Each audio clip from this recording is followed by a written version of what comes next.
Hello students, welcome back to our channels. क्या आप class 10 की साइंस की बोर्ड एग्ज़ाम की तैयारी कर रहे हैं? अगर ऐसा है तो ये वीडियो आपके लिए है। आज हम 2018 का साइंस का सेट डी सॉल्व करने जा रहे हैं। इस वीडियो से आपको बहुत सी हेल्प मिलेगी। यहाँ पर हम इजी लैंग्वेज में और क्लियर एक्सप्लेनेशन के साथ, स्मार्ट एग्ज़ाम टिप्स के साथ इसको सॉल्व करेंगे।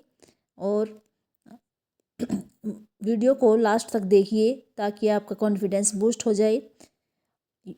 इस वीडियो को देखकर आप फुल मार्क्स स्कोर कर सकते हैं। So let's starts. पहला है हमारा ग्रुप क्वेश्चन, हमारा जैसे भौतिक विज्ञान का फर्स्ट क्वेश्चन है। निकट दृष्टि दोष में क्या दिखाई नहीं देता? देखिए, निकट दृष्टि दोष का फिर से क्वेश्चन पूछा गया है। ये इसमें हर एक उसमें ऑप्शन में आया हुआ हमारा। तो निकट दृष्टि दोष में जैसे आप स्टूडेंट हैं, फिर से मैं रिपीट करवा रही हूँ, स्टूडेंट्स को है जो बोर्ड का साफ नहीं दिखाई देता, तो निकट दृष्टि दोष होता है स्टूडेंट्स में, तो उनमें दूर का दिखाई नहीं देता, इसलिए इसका राइट आंसर जो आएगा वो दूर की वस्तु में आएगा। तो फर्स्ट का जो ऑप्शन है बी ऑप्शन है, दूर की वस्तुएं। अग्रिम सूर्योदय तथा विलंबित सूर्यास्त का मुख्य कारण है प्रकाश का अपवर्तन। अब अग्रिम सूर्योदय और विलंबित का मतलब है कि सूर्य जब निकलता है तो हमें 2 मिनट पहले दिखाई दे जाता है, और जब सूर्य अस्त होता है तो 2 मिनट बाद तक ये दिखाई देता रहता है।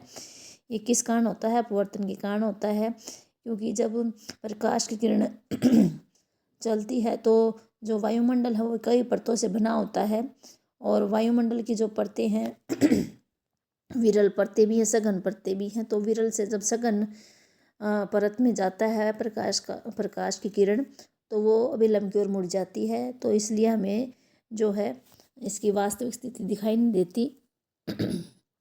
तो ये जब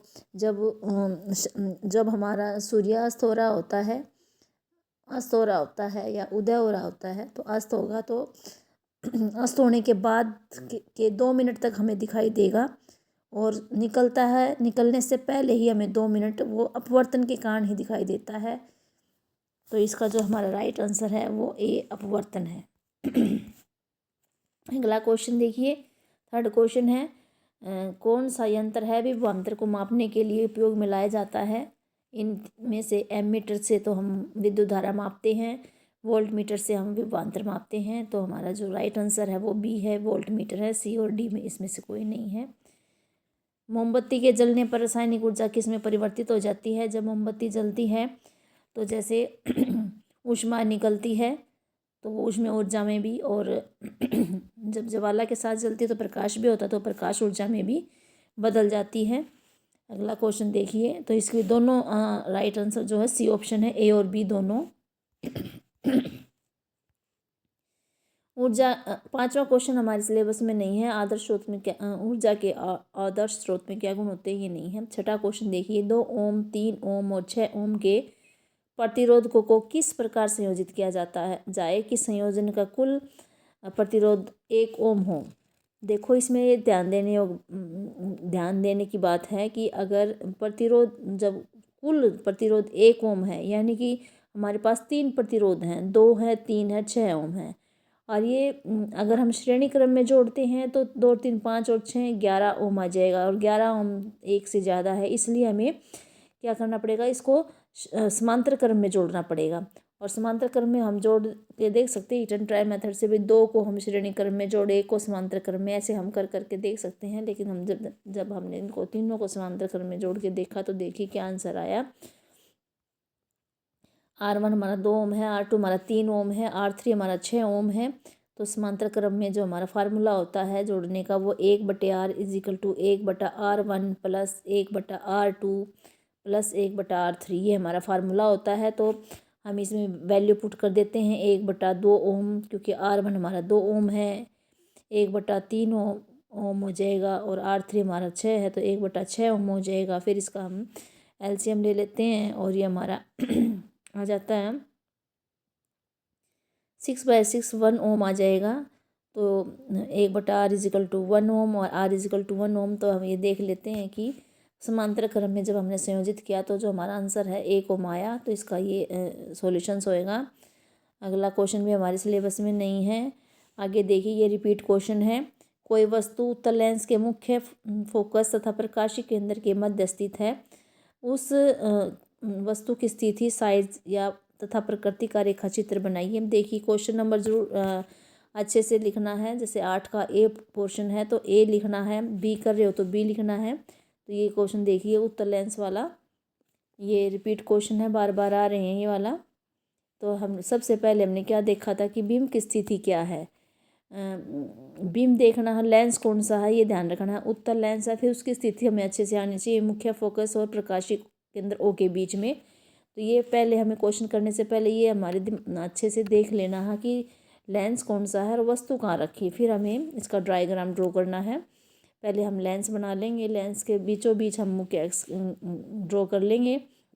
और फिर हमें जैसे अभी वो दे रखी है बीम की स्थिति एफ, ये हमारा F1 है और ये O है, इसके बीच में कहीं भी रख देंगे। तो यह हमने ए बी वस्तु रख दी है, बीम रख दी है। तो इसका जो एक पहली किरण है, प्रकाश की किरण है, वो मुख्य अक्ष के समानांतर आई और मुख्य अक्ष के समानांतर आने के बाद लेंस से टकराई। लेंस से टकराने के बाद अपवर्तन हुआ और जो अपवर्तन के बाद ये F2 में से गुजर गई। फिर जो दूसरी किरण है हमारी, वो जो है वस्तु से ऊपरी सिरे से आई और वो ओ बिंदु में से निकल के आई। ओ बिंदु में से जो निकल के आती है वो उसी रास्ते वापस चली जाती है। तो देखो वापस चली गई। और इसका देखिए पीछे लेंस की तरफ ही जो रेखाएं हैं, इधर आगे हमें डॉटेड लाइन में इसको दिखाया हुआ है, क्योंकि ये वास्तव में नहीं मिल रही है। हमने इसको डॉटेड करके आगे बढ़ा के इसको मिलाया है। तो जहाँ ये काट रही है वहाँ पर हमारा प्रतिबिंब बन गया है। डॉटेड लाइन में ही हमारा प्रतिबिंब दिखा रखा है और मुख्य अक्ष के ऊपर जो है वो प्रतिबिंब है। और मुख्य अक्ष के ऊपर होने के कारण ये सीधा है और आभासी भी है, क्योंकि वास्तव में रेखाएं नहीं काट रही, इसलिए आभासी है। और साइज़ आप देख ही रहे हो, वस्तु का साइज़ छोटा है और इसका जो प्रतिबिंब का साइज़ बड़ा है, आवर्धित साइज़ है। तो इसकी स्थिति क्या हो गई, लेंस की तरफ ही बन रहा है। और इसका प्रकृति क्या हो गई, आभासी और सीधा हो गई। और जो साइज़ है इसका आवर्धित हो गया। इससे हम यहाँ लिख के बता सकते हैं कि कैसे क्या हुआ। ये देखिए प्रतिबिंब की स्थिति जिस ओर बिंब है लेंस के उसी ओर बन रहा है। प्रतिबिंब का साइज़ बड़ा है, आवर्धित है। प्रतिबिंब की प्रकृति क्या है, आभासी और सीधा है। तो ये क्वेश्चन इस तरह से सॉल्व करेंगे और अच्छे से आप 4 मार्क्स इसमें हासिल कर सकते हैं। ये हमारा यहाँ 2 मार्क्स का क्वेश्चन दे रखा है, 4 का नहीं है, 2 का है ये। तो आप ऐसे करोगे तो पूरे फुल मार्क्स मिलेंगे। लेंस की क्षमता भी हर एक इसमें 2018 में हर एक उसमें कोड में आया है। लेंस की क्षमता क्या होती है, किसी लेंस की एक डायप्टर क्षमता को परिभाषित कीजिए। देखिए लेंस की क्षमता बार बार रिपीट हुआ है क्वेश्चन। तो किसी उत्तल लेंस या अवतल लेंस है। उत्तल लेंस अभिसारी लेंस होता है, अवतल लेंस अपसारी लेंस होता है। उत्तल लेंस जो है किरणों को एक बिंदु पर इकट्ठा करता है, इसलिए इसको अभिसारी लेंस बोलते हैं। जो अवतल लेंस है अपसारी है, किरणों को फैला देता है। तो ये कितनी प्रकाश की किरणों को कितनी किरणों को फैलाता है, उस मात्रा को इसकी लेंस की क्षमता बोलते हैं। ज़्यादा को फैला रहा है तो शक्ति ज़्यादा है, कम को फैला रहा है तो कम है, या एक बिंदु पर इकट्ठा कर रहा है, जो भी अभिसरण और अपसरण का जो भी काम कर रहा है वो उसकी प्रकाश की मात्रा कितना कर रहा है, कितनी प्रकाश को फैला पा रहा है, उस मात्रा को हम बोल लेंगे लेंस की क्षमता। इसको पी से लिखते हैं। और पी का जो है इसका फार्मूला हो जाएगा P=1/f। एफ यहाँ फोकस दूरी है और फोकस दूरी यहाँ 1 मीटर ली जाती है। तो एक डायप्टर की क्षमता का देखिए डेफिनेशन देखिए। एक डायप्टर उस लेंस की क्षमता होती है जिसकी फोकस दूरी 1 मीटर हो। 1 डायप्टर =1/1 मीटर। तो इस तरह से हमारा ये क्वेश्चन हो जाएगा। ये भी हमारा 2 नंबर का दे रखा है। तो ये हमारा जो 8वां क्वेश्चन है ये 4 नंबर का था, 2 में ये और 2 में। तो आप इसको अच्छे से सॉल्व कर सकते हैं। अगला देखिए छठा, ये विद्युत मोटर भी अब हमारे सिलेबस में नहीं है। अब फ्यूज विद्युत परिपथों तथा साधित्रों में सामान्यतः उपयोग होने वाले 2 सुरक्षा उपायों के नाम लिखिए और उनकी कार्यविधि समझाइए। देखिए, दो सुरक्षा युक्ति होती है हमारी, एक तो विद्युत फ्यूज होता है, आजकल एमसीबीज भी हैं, और भूसंपर्क तार है। तो जो हमारा फ्यूज होता है, फ्यूज कैसे काम करता है? फ्यूज क्या है? एक सुरक्षा युक्ति है, जैसे अभी हमने पढ़ा है। इसको उपकरण के साथ हम श्रेणी क्रम में जोड़ते हैं, सीरीज में। और ये जो फ्यूज कैसा किसका बना होता है? ये धातु का बना होता है या मिश्र धातु के तार का टुकड़ा होता है। यानी कि उसमें तार होता है एक तरह से, जिसका गलनांक उचित होता है, यानी ज़्यादा विद्युत धारा का मान हो जाता है तो ये तार पिघल जाता है। और तार पिघलने से क्या होता है? विद्युत परिपथ टूट जाता है, और फिर उपकरणों को या जो विद्युत परिपथ है उसको कोई हानि नहीं पहुंचती। एल्यूमिनियम, कॉपर, आयरन, लेड का ये तार बना हो सकता है, जो हमारा फ्यूज का तार है। अगर परिपथ में निर्दिष्ट मान से ज़्यादा यानी ज़्यादा विद्युत धारा प्रवाहित होने लग जाती है, तो ये जो फ्यूज का तार है ये अपने आप जो है इसके ताप में वृद्धि हो जाती है और पिघल जाता है ये, और परिपथ टूट जाएगा। और परिपथ टूटने से क्या होगा? जो हमारा परिपथ है और साधित्र है उसमें अनावश्यक रूप से उच्च विद्युत धारा नहीं जा पाएगी, ये वहाँ उसमें प्रवाहित नहीं होने देगा, पहले ही परिपथ टूट जाएगा, और इससे उसकी सुरक्षा करता है। तो इस तरह से फ्यूज की कार्यविधि होती है, किस तरह सुरक्षा करता है। भूसंपर्क तार क्या होता है? जो हम अर्थ वायर बोलते हैं, अर्थ का वायर बोलते हैं, वो भूसंपर्क तार होता है। ये जो भूसंपर्क तार है घर के निकट है या घर के अंदर भी हो सकता है, भूमि के नीचे भीतर गहराई पर हम धातु की प्लेट से जोड़ देते हैं इसको। और ये इसका उपयोग कहाँ पर करते हैं? जो ज़्यादा वोल्टेज वाले वो होते हैं, ज़्यादा शक्ति वाले जो उपकरण होते हैं, साधित्र होते हैं, उनमें करते हैं। जैसे विद्युत इस्त्री, टोस्टर है, मेज़ का पंखा है, रेफ्रिजरेटर है। इनके जो धातु के आवरण वाले विद्युत साधित्रों में सुरक्षा के उपाय की तरह किया जाता है इसका उपयोग। यानी कि इनका जो ये रेफ्रिजरेटर हैं, टोस्टर, ये सब धातु के बने होते हैं। और धातु में हमें पता है धातु विद्युत की चालक होती हैं, और धातु विद्युत की चालक होती है, तो इससे करंट हमें लग सकता है, विद्युत आघात लग सकता है। उससे बचाने के लिए हम भूसंपर्क तार का उपयोग करते हैं। तो आपने अपने घरों में देखा होगा 3 पिन प्लग वाला होता है। 3 पिन प्लग सॉकेट में अगर 3 पिन वाला प्लग हमें लगाना चाहिए। 3 पिन वाले में जो ऊपर वाली मोटी पिन जो होती है वो अर्थ वाला होता है, उसको अर्थ से संपर्क करवा देती है। वो अगर करंट भी आ जाता है तो वो जो है वो जो मोटी पिन है वो उसको इसमें धरती में, पृथ्वी में पहुंचा देती है, और पृथ्वी में पहुंचाने के बाद जो है विभव जो है वो उसके बराबर हो जाता है पृथ्वी को। तो पृथ्वी का जो विभव होता है शून्य के बराबर होता है। इसलिए जो है करंट हमें इस तरह से हमें करंट नहीं लग पाएगा, क्योंकि पृथ्वी और उसका जीरो हो जाएगा और हम सुरक्षित रहेंगे। इसमें यही बात बता रखी है कि जो धातु का आवरण होता है, धातु का आवरण का मतलब ये जो जितने भी ये चीज़ें हैं, ये उपकरण है, ये सब धातु की बनी होती हैं। तो इससे जो भूसंपर्क संयोजित होता है, तार होता है, उसमें ये विद्युत धारा के लिए बहुत कम प्रतिरोध का पथ प्रदर्शित करता है। भूसंपर्क तार का उसमें प्रतिरोध जो होता है कम होता है। इससे साधित्र के धात्विक आवरण में विद्युत धारा कोई क्षरण होने की अवस्था में अगर कोई भी उस धातु में विद्युत धारा का कोई क्षरण हो जाए, मतलब कि उसमें वो करंट आ जाए, तो जैसे मैंने भी बताया ये क्या करता है, जो हमारा भूसंपर्क तार है उसको धरती में, पृथ्वी के अंदर भेज देता है। और पृथ्वी के अंदर भेजने के बाद जैसे पृथ्वी का विभव न के बराबर हो जाता है तो भूमि के विभव के बराबर हो जाएगा उस उपकरण का, और भूमि का हमें पता न के बराबर है, तो हम उससे कोई भी आघात नहीं लगता और हम सुरक्षित बचे रह सकते हैं। तो ये हमारा भूसंपर्क तार भी सुरक्षा युक्ति की तरह कार्य करता है। किसी छड़ चुंबक के चारों चुंबकीय क्षेत्र रेखाओं को आरेखित कीजिए। ये भी बहुत बार रिपीट हुआ क्वेश्चन, देखिए भी बताया। ये छड़ चुंबक है, 2 ध्रुव होते हैं छड़ चुंबक के, N और S। ये हमने ड्राइंग शीट पे छड़ चुंबक को रख लिया है और उसके लोह चूर्ण को ले आया है। लोह चूर्ण को हमने इसके ऊपर बिखेर दिया है। लोह चूर्ण को बिखेरने के बाद हमने उसको थपथपाया, तो जो हमारा लोह चूर्ण था वो चुंबकीय क्षेत्र रेखाओं के पैटर्न में व्यवस्थित हो गया। देखिए बिल्कुल ये, और जो ध्रुव होते हैं उनके बिल्कुल पास पास होते हैं, और जो बीच में है वहाँ पर ये दूर दूर होती हैं। तो इससे पता चलता है कि जो चुंबकीय क्षेत्र का जो शक्ति है उसकी वो ध्रुवों पर ज़्यादा होती है और बीच में कम होती है। तो ये तो हमारा क्षण लोह चूर्ण द्वारा हम इससे चुंबकीय क्षेत्र रेखाएं प्राप्त कर सकते हैं। एक दूसरा तरीका भी है, दिक्सूचक सुई से हम प्राप्त कर सकते हैं। दिक्सूचक सुई को क्या करना है, उत्तरी चुंबक के क्षण चुंबक के उत्तरी सिरे के पास रखेंगे और दिक्सूची सुई का जो उत्तरी ध्रुव जिस तरफ गमन करता जाएगा, जो चुंबकीय क्षेत्र रेखा है उसी तरफ होती जाएगी और लास्ट में ये जो है दक्षिणी ध्रुव पर आकर विलीन हो जाती हैं।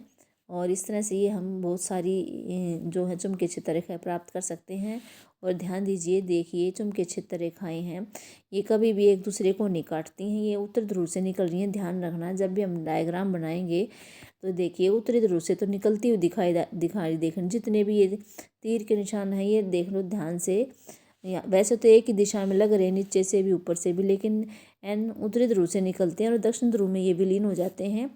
तो जो चुंबकीय क्षेत्र रेखाएं कभी भी एक दूसरे को नहीं काटती और चुंबक के बाहर तो इनकी दिशाएं उत्तर से निकल रही हैं और दक्षिण में जा रही हैं। लेकिन अगर चुंबक के अंदर देखेंगे तो ये क्या होता है, इनकी दिशा जो होगी दक्षिण से उत्तर की ओर हो जाती है, दक्षिण के से उत्तर की ओर हो जाती है। और ये एक बंद वक्र होती हैं, यानी पूरा गोल एक सर्कल होता है।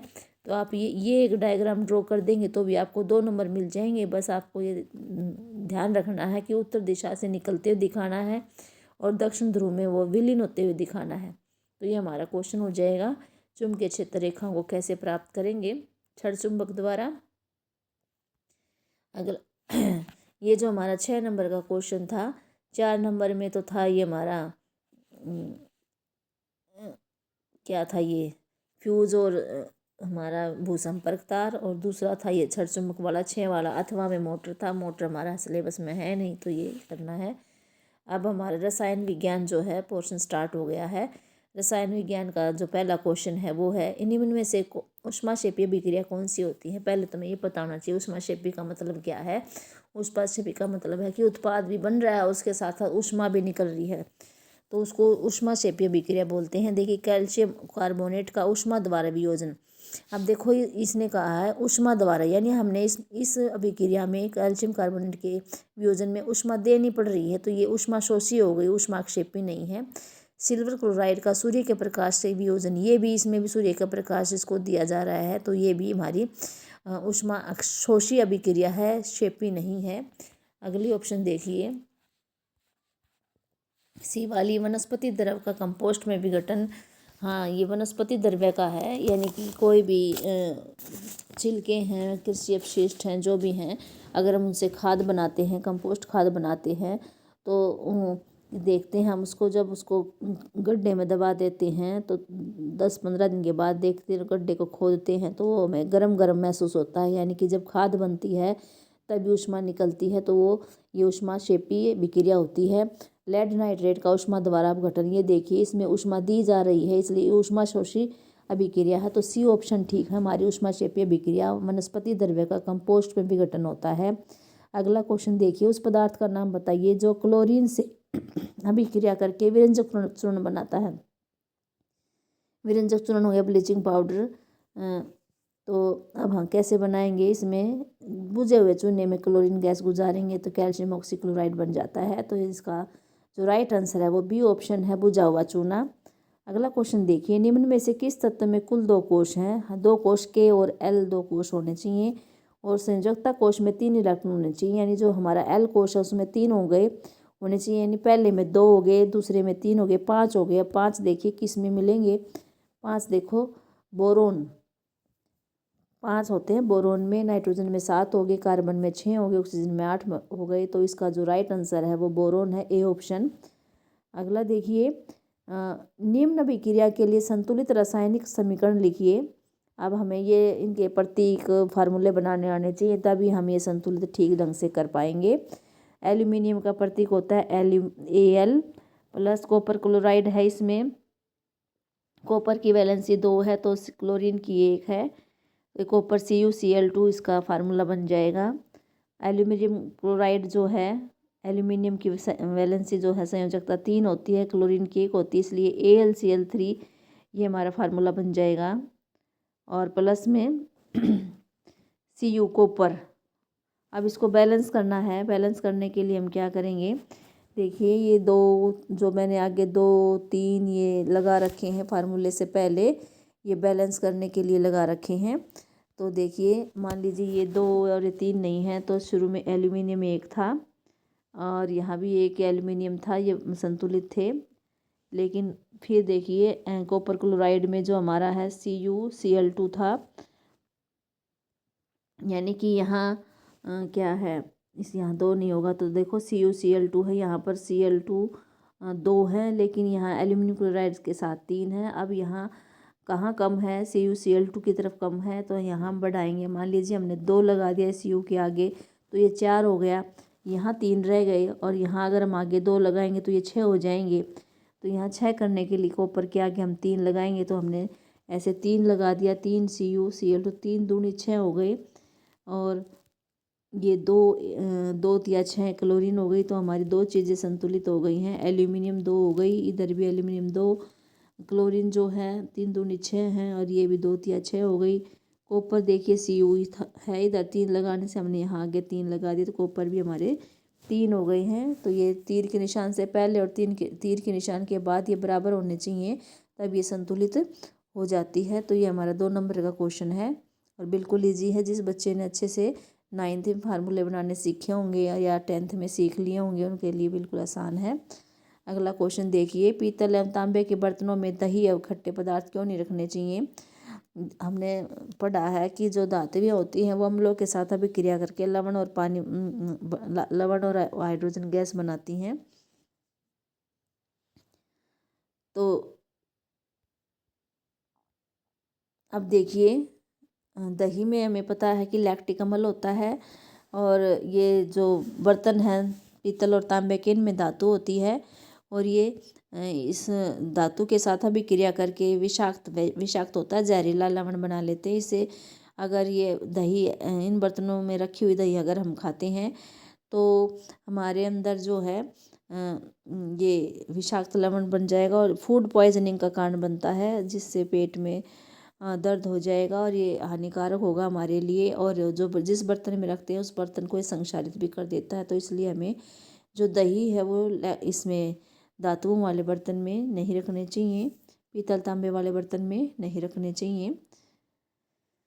अगला क्वेश्चन है समस्थानिकी, हमारे सिलेबस में नहीं है। अगला है वर्जन और निस्तापन में अंतर, ये भी रिपीट क्वेश्चन है और इजी है। निस्तापन देखिए क्या होता है। निस्तापन में हम कार्बोनेट एस को वायु की सीमित मात्रा में ज़्यादा अधिक ताप पर जो है गर्म करते हैं, तो ये ऑक्साइड में बदल जाता है, और इसमें इस अभिक्रिया को हम निस्तापन बोलते हैं। देखिए जिंक कार्बोनेट, ये कार्बोनेट एस हो गया, फिर तापन इसको गर्म कर रहे हैं, वायु की सीमित मात्रा में है, तो zinc oxide plus carbon dioxide बन गया, इसमें कार्बन डाइऑक्साइड गैस निकल रही है। वर्जन में क्या होगा, ये इसमें तो कार्बोनेट एस्क है, निस्तापन में ये ध्यान रखना है, इसमें कार्बोनेट एस्क है और इसमें सल्फाइड एस्क है।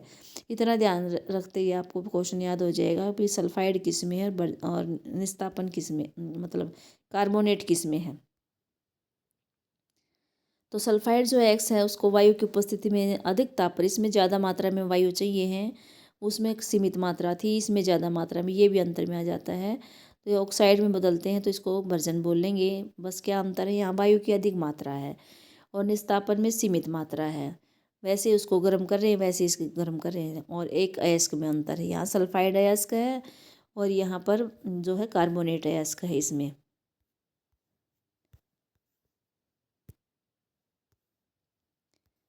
और जब जिंक सल्फाइड है ये इसका अयस्क हो गया, तो ऑक्सीजन है ये, ऑक्सीजन की अधिक मात्रा में करेंगे, तापन करेंगे, गर्म करेंगे, तो zinc oxide plus sulphur dioxide gas निकल रही है, तो ये अंतर हो जाएगा इसका 2 नंबर में है। ऐसे तैयारी कर लेना इसकी। अगला क्वेश्चन है, 2 धातुओं के नाम बताने हैं जो तनु अम्ल से हाइड्रोजन को विस्थापित कर देंगे। मैग्नीशियम और जिंक हैं जो तनुमल से अभिक्रिया करेंगी तो हाइड्रोजन बनाती हैं, और यह हाइड्रोजन से जो है अधिक अभिक्रियाशील भी हैं, इसलिए कर देंगी। और 2 धातुएं जो ऐसा नहीं कर पाएंगी, तांबा और चांदी जो है सक्रियता श्रेणी में हाइड्रोजन से नीचे हैं, इसलिए तांबा और चांदी हाइड्रोजन को तनु अम्ल से विस्थापित नहीं कर पाएंगी। मैग्नीशियम और जिंक जो हैं सक्रियता श्रेणी में हाइड्रोजन से ऊपर है, इसलिए जो हाइड्रोजन से ऊपर वाली वो सभी जो हैं इसको हाइड्रोजन को विस्थापित कर देंगी। तो ये इसका आंसर हो जाएगा। विषम परमाणु व अनुलग्न किसे कहते हैं, उदाहरण से समझाइए। देखिए विषम परमाणु क्या होता है। हाइड्रोकार्बनिक यौगिकों में हाइड्रोकार्बन जो होते हैं कार्बन और हाइड्रोजन से बने हैं, उनमें जो हाइड्रोजन है उसको विस्थापित करने वाले तत्वों या को विषम परमाणु कहते हैं, जैसे हैलोजन, ऑक्सीजन, नाइट्रोजन आदि। एक एग्जाम्पल भी दे के समझा रखे। मान लीजिए मेथेन है, इसका फार्मूला CH4 है, तो इसके पास 4 हाइड्रोजन हैं। अगर इसके एक हाइड्रोजन को विस्थापित करके यहाँ पर क्लोरीन आ जाए या ब्रोमीन आ जाए, आयोडीन आ जाए या फ्लोरीन आ जाए या फिर OH, COOH ये आ जाते हैं, सी कीटोन ग्रुप आ जाता है, ये आ जाते हैं, तो क्या होता है ये विषम परमाणु कहलाते हैं। ये एक तरह से OH हो गया, Cl हो गई, ये इसके विषम परमाणु होते हैं। ये एक हाइड्रोजन को विस्थापित कर रहे हैं और खुद आ गए हैं इसके साथ लग से, तो ये विषम परमाणु हो गया। अनुलग्न क्या होता है। अनुलग्न हाइड्रोकार्बन के नाम का वह हिस्सा होता है जो उसमें उपस्थित आबंधों और प्रकार्यात्मक समूह के प्रकार को बताता है। भाई आबंध कितने हैं और प्रकार्यात्मक समूह है क्या है, उसके हिसाब से उसका नाम लिखा जाएगा। जैसे कि और इसको यौगिक क्या आखिर में जोड़ा जाएगा, एक तरह से सफिक्स है ये, सफिक्स। प्रत्यय बोलते हैं हिंदी में। अनुलग्न प्रत्यय जो बाद में आता है अक्षर के, वो प्रत्यय होता है, तो ये अनुलग्न और प्रत्यय ही होता है। जैसे मान लीजिए हम ये अल्केन है, अल्केन एन यानी कि वो अनुलग्न है। और एन क्यों आया है, क्योंकि यहाँ पर कार्बन कार्बन में सिंग एकल आबंध होगा, इसलिए एन आ गया है। और जिसमें द्विआबंध होता है उसमें जो है हम इन जो है अनुलग्न लगाएंगे, इसलिए एल्कीन बन जाएगा। और त्रिआबंध वाले में हम आइन अनुलग्न लगाएंगे, इसलिए अल्काइन बन जाता है। OH के लिए हम जो है अनुलग्न ओल लगाते हैं, एल्डिहाइड के लिए AL लगा देते हैं, आप ये सारे लिख सकते हो। और कार्बोक्सिलिक अम्ल के लिए OIक अम्ल लगाते हैं, कीटोन के लिए ओन लगाते हैं। तो ये सारे जो है अनुलग्न है जो पीछे बोले जाते हैं। तो ये हमारा अनुलग्न हो गया। अगला क्वेश्चन है CH3Cl में यानी क्लोरोमेथेन में आबंध निर्माण का उपयोग कर सहसंयोजक आबंध की प्रकृति समझाइए। देखिए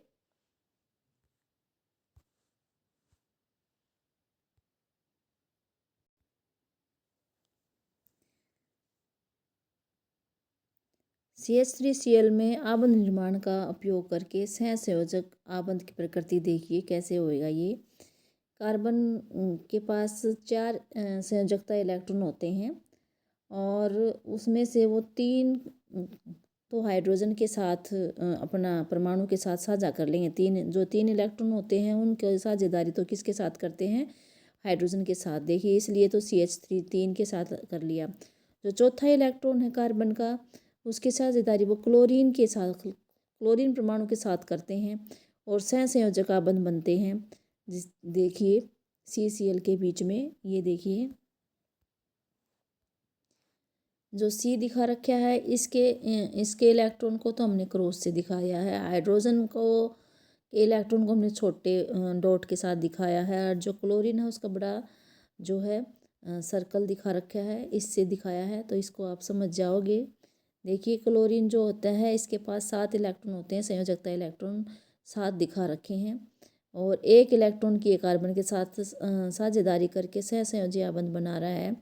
और ये कार्बन के इलेक्ट्रॉन को हमने क्रॉस से दिखा रखा है, हाइड्रोजन के इलेक्ट्रॉन को हमने छोटे डॉट से दिखा रखा है।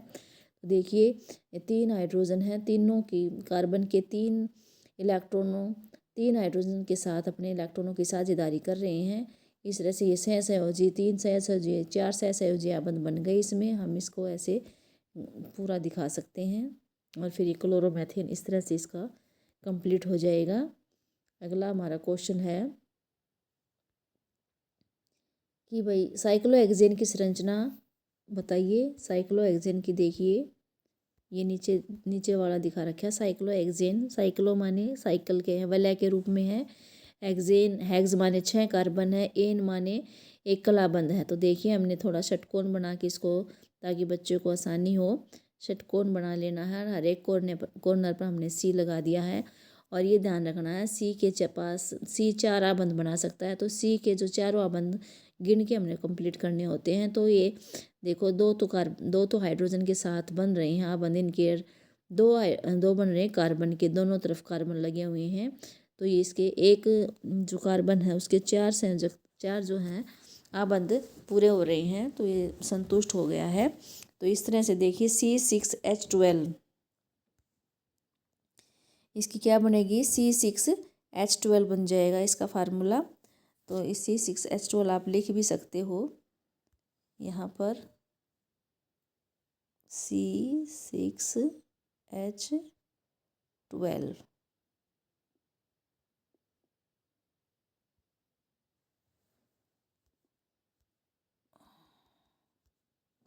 यहाँ लिख देती हूँ C6H12। ये इसका हो जाएगा क्योंकि 6 तो C हैं और H12 हैं, तो ये C6H12 इसका आणविक सूत्र है और इसका संरचनात्मक सूत्र ऐसे है, ये हो जाएगा। तो ये हमारा अगला क्वेश्चन उसमें दे रखा है संरचनात्मक समायोग, ये देख लीजिए ये दे रखा है। जो हमारा ये क्वेश्चन था जो है इसके 3 पोर्शन थे। एक तो है विषम परमाणु अनुलग्न, ये 3 नंबर का है अनुलग्न वाला। 2 नंबर में हमारा क्लोरोमेथेन का आबंध निर्माण था। 1 नंबर में हमारा ये साइक्लोहेक्सेन था। तो ये 6 नंबर का क्वेश्चन है, या तो आप ये करोगे या फिर अगला क्वेश्चन है ये दे रखा है हमारा 2 नंबर का तो दे रखा है संरचनात्मक समायोग से आप क्या समझते हैं। 2 का ही वनस्पति तेल वाला दे रखा है। तो पहले संरचनात्मक वाला देख लेते हैं क्या है संरचनात्मक वाला। संरचनात्मक समायोग क्या होते हैं, ऐसे यौगिक जिनका आणविक सूत्र तो समान हो और संरचनात्मक सूत्र अलग हो, वो क्या होते हैं संरचनात्मक समावयव कहलाते हैं। जैसे इसमें उदाहरण दे रखा है ब्यूटेन जैसे हमें पता है ब्यूट में 4 कार्बन होते हैं, एन है तो ये अल्केन है ब्यूटेन। इसका आणविक सूत्र जो है C4H10 है। हमने आणविक सूत्र कैसे निकाला है, इसका जो अल्केन का है वो जनरल फार्मूला होता है CnH2n+2 CnH2n+2। तो ये इससे निकल जाएगा। फिर हम इसको संरचनात्मक रूप से लिखेंगे। तो देखिए जब चारों कार्बन को एक श्रृंखला के रूप में लिखा गया तो ये हमारा एक समावयव ये हो जाता है, एन-ब्यूटेन बोलेंगे इसको, चारों सीध में है। और लेकिन जब एक श्रृंखला वाला जो है शाखा वाली श्रृंखला बनती है, देखिए शाखित जो श्रृंखला होती है, ये आइसोब्यूटेन हो गया। दूसरे नंबर पे कार्बन अटैच हो गया, कार्बन 4 हैं, हाइड्रोजन भी 10 हैं। इधर भी कार्बन 4 थे और हाइड्रोजन 10 हैं। तो इस 2 तरह से हम ब्यूटेन की संरचना बना सकते हैं। एक पेंटेन के 3 समावयव होते हैं। आणविक सूत्र इसका C5H12 वो इसी फार्मूले से CnH2n+2 से बन जाएगा। इसको देखिए जब सीधे चेन बनाएंगे, श्रृंखला बनाएंगे तो 5 कार्बन सीधे लिख देंगे। तो इसमें C5 है और H12 है। फिर इसको एक कार्बन को हम सीधे ना रख कर 4 सीधे रख लेंगे और एक कार्बन को हम चाहे दूसरे नंबर वाले या तीसरे नंबर वाले पे लगा देंगे। तो ये हमारा आइसोपेंटेन हो जाएगा। इसमें आप गिन के देखोगे तो C5 है और H12 ही है। ये ध्यान रखना है जो चेन मोड़ रखा है ये पहले कार्बन पे अगर ऐसे मोड़ के लिखोगे तो ये गलत माना जाएगा, ये सीधी श्रृंखला ही मानी जाएगी। आगे देखिए तीसरा जो है नियोपेंटेन जो है, इसमें 3 कार्बन सीधे और 3 ऐसे वर्टिकल और हॉरिजॉन्टल में 3 है और ऐसे ही मतलब 3-3 का लगा लो। इसमें बीच में एक कॉमन हो जाएगा C। तो ये हमारा हो जाएगा नियोपेंटेन। इसमें भी C5 गिन लेना और H जो है H हमारे कितने हैं 12 कार्बन हो गए 5। तो ये हमारा समावयव वाला क्वेश्चन हो गया। अगला क्वेश्चन है हमारा वनस्पति तेल और जंतु वसा में से कौन सा स्वास्थ्यवर्धक है। क्यों वनस्पति तेल स्वास्थ्यवर्धक है भाई, क्योंकि वनस्पति तेल जो है इसमें द्वि और त्रि आबंध होते हैं, यानी ये असंतृप्त वसा होती है। और असंतृप्त वसा जो होती है कक्ष ताप पर तरल होती है और कक्ष ताप पर जो तरल होते हैं वो हृदय के लिए बेहतर होते हैं। ये धमनी उनमें ये जो है जम नहीं पाता। और लेकिन जंतु वसा जो है वो संतृप्त यौगिक होते हैं, उनमें कलाबंद होते हैं और ये कक्ष ताप पर ठोस हो जाते हैं।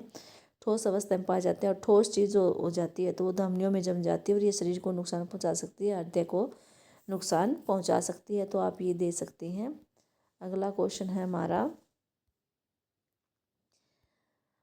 डिटर्जेंट कठोर जल में भी प्रभावी होते हैं, टिप्पणी कीजिए। डिटर्जेंट क्या होते हैं? ये कठोर जल में प्रभावी क्यों होते हैं? क्योंकि कठोर जल में जो कैल्शियम और मैग्नीशियम जो लवण होते हैं उनके साथ ये घुलनशील पदार्थ नहीं बनाते और ये कठोर जल में आसानी से झाग भी बना लेते हैं। तो ये इसलिए ये प्रभावी होते हैं क्योंकि वो अघुलनशील जो हमारे अवक्षेप बनते हैं वो नहीं बनाते। तो इसका ये आंसर हो जाएगा। अगला हमारा जीव विज्ञान स्टार्ट हो गया है। जीव विज्ञान का पहला क्वेश्चन है, निम्नलिखित में से कौन सी ग्रंथि वृद्धि हार्मोन स्रावित करती है? तो अग्नाशय जो है, अग्नाशय से हमारा हार्मोन कौन सा निकलता है? इंसुलिन निकलता है। अधिवृक्क ग्रंथि से एड्रिनलिन निकलता है और भाई पीयूष ग्रंथि है जिससे हमारा वृद्धि हार्मोन निकलता है। ठीक है, परावटु से तो पैराथायरॉयड निकलता है। तो ये आंसर आ जाएगा पीयूष ग्रंथि। निम्नलिखित में से किस में बहुखंडन होता है? देखो, अमीबा और लेशमानिया में तो होता है द्विखंडन। ठीक है, और जो ए बी दोनों नहीं आएगा, बहुखंडन पूछा है तो हमारी जो राइट आंसर आ जाएगा वो डी ऑप्शन है, प्लाज्मोडियम में बहुखंडन होता है। ये भी कई बार क्वेश्चन आया हुआ है। निम्नलिखित में से कौन सा हार्मोन पादपों की वृद्धि में सहायता करता है? ऑक्सिन भी वृद्धि हार्मोन है, जिब्रेलिन भी, साइटोकाइन, ये तीनों ही वृद्धि हार्मोन है, इसलिए डी ऑप्शन आ जाएगा ये सभी। शुक्राणु की पूंछ के कार्य,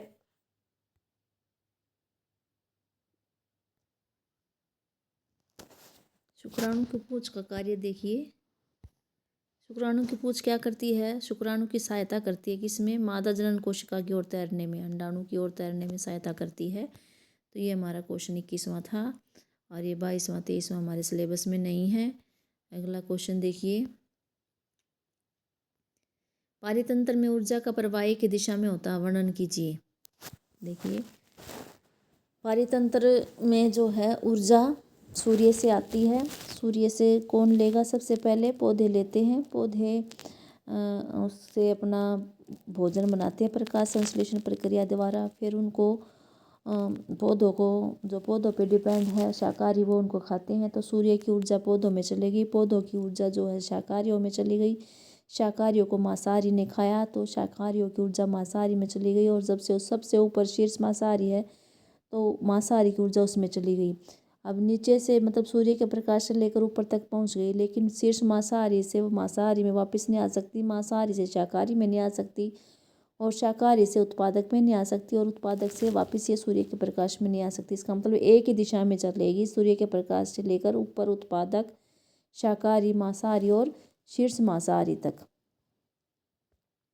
तो जो जो सपोषित जीव हैं जो हैं जैसे पौधे वगैरह हैं, अगर वो सूर्य की ऊर्जा को ग्रहण कर लेते हैं तो दोबारा से वो सूर्य ऊर्जा में परिवर्तित नहीं होती और जो शाकाहारी जो को चली गई है ऊर्जा, स्थानांतरित हो गई, वो दोबारा से स्वपोषित जीवों में, पौधों में नहीं आएंगी।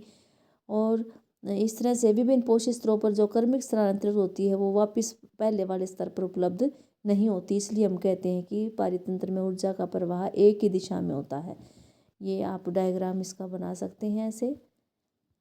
फिर है अगला, दो तंत्रिका कोशिकाओं के मध्य अंतर्ग्रथन में क्या होता है? दो कोशिकाओं के बीच में जो अंतर्ग्रथन होता है उसे सिनेप्स बोलते हैं। तो विद्युत आवेग जो होता है वो डेंड्राइट से लेकर तंत्रिकाक्ष में होता हुआ फिर वो अंतिम सिरे में आता है और अंतिम सिरे में कुछ रसायन स्रावित होते हैं और ये रसायन उस सिनेप्स को पार करके, रिक्त स्थान को पार करके जो अगली हमारी तंत्रिका कोशिका है उसके जो ग्राही होते हैं उसमें चले जाते हैं और वहाँ पर ये रसायन जो है विद्युत आवेग में बदल जाते हैं और विद्युत आवेग से फिर ये ऐसे ही द्रमिका से, कोशिकाएं से और तंत्रिका से होता हुआ अंतिम सिरे में पहुँचेगा और अंतिम सिरे में जाने के बाद फिर से दोबारा से वो सिनेप्स में है जो रसायन का विमोचन कर देंगे और रसायन दोबारा ग्राही अंगों के पास, ग्राही रसायन को ग्राही कर लेता है, रिसेप्टर्स पे चले जाते हैं और ये इस तरह से ये जो है आवेग है जो तंत्रिका कोशिका से अन्य कोशिकाओं तक और फिर लास्ट में जो है पेशी कोशिकाओं तक या ग्रंथि तक पहुंचा देता है। तो इस तरह से हमारा ये जो है अंतर्ग्रथन के बीच में क्या होता है, रसायनों का विमोचन होता है और ये रसायन क्या करते हैं, अगली तंत्रिका कोशिका तक इन्फॉर्मेशन लेके जाते हैं। फिर अगला है विभिन्नता के महत्व बताइए। विभिन्नता देखिए, विभिन्नता जब कब आती है, जब या तो हमारे डीएनए में कोई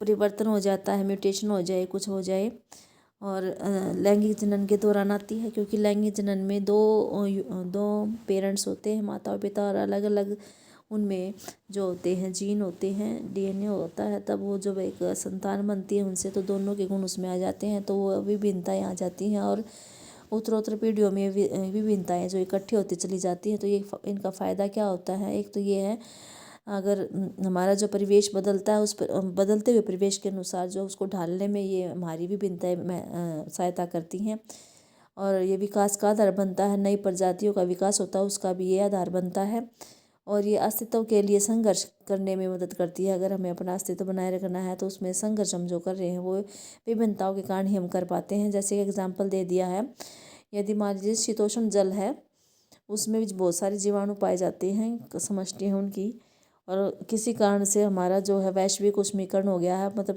तापमान बढ़ गया बहुत ज़्यादा, तापमान बढ़ने से पानी का तापमान भी बढ़ गया है, और जो अधिकतर जीवाणु होते हैं वो मर गए हैं, वेस्टी जो है मर गई हैं। लेकिन कुछ ऐसे, उनमें से कुछ ऐसे जीवाणु भी थे जो उस गर्मी को सहन कर गए, उनमें ऐसी प्रतिरोधी क्षमता थी वो उसको सहन कर गए, और वो जिंदा रहे, और जिंदा रहकर उन्होंने अपनी संतान उत्पन्न की और अपने उसको पीढ़ी को बनाए रखा। तो इसलिए ये विभिन्नताएँ जो हैं ये स्पीसीज़ की उत्तरजीविता बनाए रखने में भी ज़रूरी हैं, विकास का आधार भी बनती हैं, और अनुकूलन में भी सहायता करती हैं, और उत्तरजीविता के लिए भी ये जरूरी है। तो ये हमारा विभिन्नता का महत्व था। अगला प्रश्न देखिए, उत्सर्जन क्या है। उत्सर्जन जो है हानिकारक उपापचय वर्ज्य पदार्थों को शरीर से बाहर निकालना, जो हमारे शरीर में है हानिकारक पदार्थ बनते रहते हैं, नाइट्रोजन वाले जो है यूरिया है, यूरिक एसिड, ये बनते रहते हैं, तो इनको शरीर से बाहर निकालना ही क्या कहलाता है, उत्सर्जन कहलाता है। तो नामांकित चित्र की सहायता से वर्गाणु की संरचना का वर्णन कीजिए। अब यहाँ वर्गाणु वेरी इंपॉर्टेंट है, कई बार पूछ लिया है। देखिए, वर्ग की संरचनात्मक और कार्यात्मक इकाई को नेफ्रॉन यानी वर्गाणु कहते हैं, और हमें पता है कि प्रत्येक वर्गाणु में प्रत्येक गुर्दे में जो होते हैं लाखों वर्गाणु होते हैं। रचना में देखिए बोमन संपुट होता है, यह एक कप के आकार का होता है, यह केशिका गुच्छ को घेरे रहता है।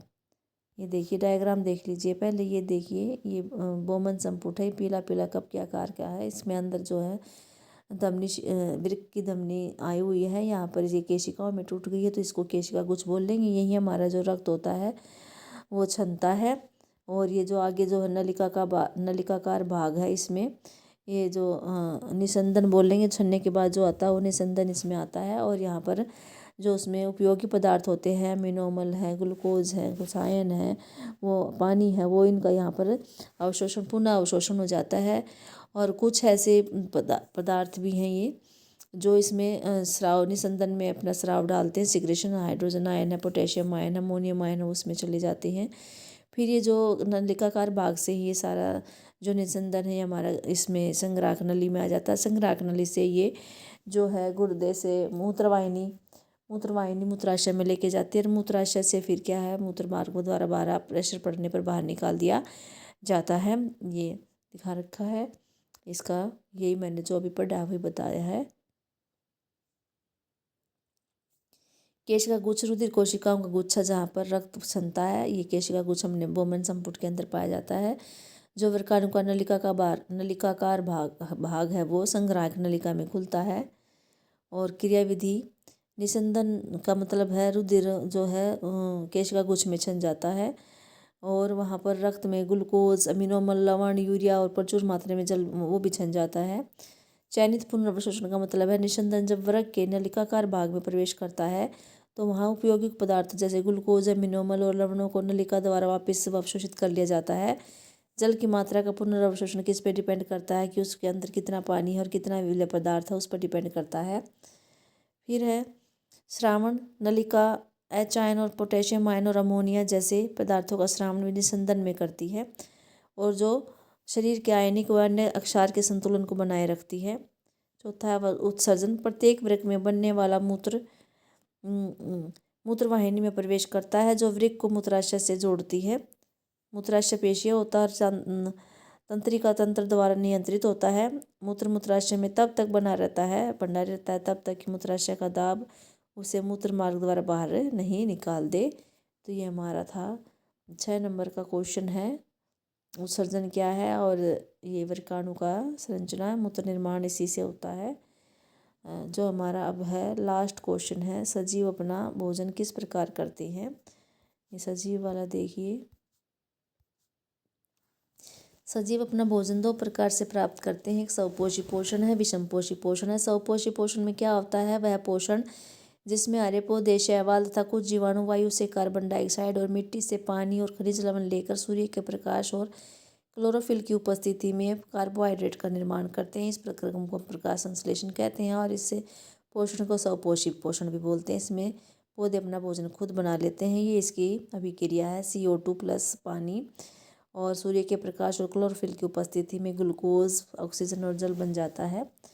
ये हमारा स्वपोषी। विषमपोषी पोषण देखिए, जिसमें जीव दूसरों द्वारा बनाया गया भोजन प्राप्त करता है। इसकी कई विधियां हैं। प्राणी संभोजी पोषण है, इसमें जो है जीव अंतर्ग्रहण करते हैं, भोजन ठोस भोजन लेते हैं और उनके शरीर में इसका पाचन और अवशोषण होता है। इसके भोजन के आधार पर 3 है, शाकाहारी, मांसाहारी, सर्वाहारी। शाकाहारी जो भोजन के लिए सिर्फ पौधों पर डिपेंड करते हैं, गाय, हिरण हो गया।